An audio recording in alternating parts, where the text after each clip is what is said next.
آخری جملہ آپ نے سنا ہوگا، بلکہ بڑے غور سے سنا ہوگا. کہتے ہیں میری گھڑی میری مرضی.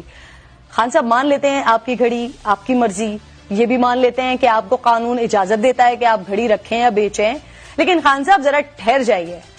آپ ہیں وہ جو ہمیں ریاست مدینہ کی مثالیں سنایا کرتے تھے، لیکن وہاں تو ایک شخص بھری محفل میں اٹھتا ہے، اس ہستی اس شخصیت سے سوال کر لیتا ہے جو 22 لاکھ مربع میل پر حکومت کرنے والے ہیں، جن کے نام سے کفر کانپ اٹھتا ہے، جو مراد رسول ہیں، جو خلیفہ وقت ہیں، جن کا نام حضرت عمر فاروق رضی اللہ تعالیٰ عنہ ہے.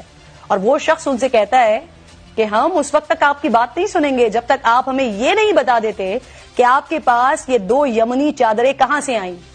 حضرت عمر فاروق رضی اللہ تعالیٰ عنہ وہ شخصیت کہ اگر غصے سے دیکھ بھی لیں کسی کی طرف تو شاید کسی میں آنکھ ملانے کی جرت نہ ہوتی، لیکن کیا انہوں نے آپ جیسا جواب دیا؟ خان صاحب، ریاست مدینہ کے سربراہ نے اپنے بیٹے کو بلایا اور کہا کہ ذرا بتا دیجئے کہ میرے پاس یہ دوسری چادر کہاں سے آئی.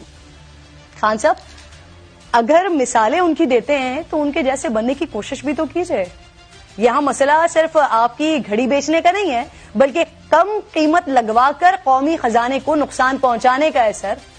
50% کا قانون پاس کر کے 20% میں خریدنے کا ہے سر. زیادہ پیسے وصول کر کے FBR میں کم رقم ظاہر کرنے کا ہے سر. گو کہ یہ سب الزامات ہیں، لیکن ان کا جواب دینا آپ ہی کا کام ہے خان صاحب. کیونکہ ماضی میں تو آپ دشمن تک کی مثالیں دے کر ہمیں یہ بتایا کرتے تھے کہ حاکم سے جواب طلبی ہو سکتی ہے، تو آپ سے کیوں نہیں ہو سکتی؟ سنیے خان صاحب، جب آپ نے خود اسرائیلی وزیر اعظم کے تحفے کے متعلق کچھ بتایا تھا، سنیے.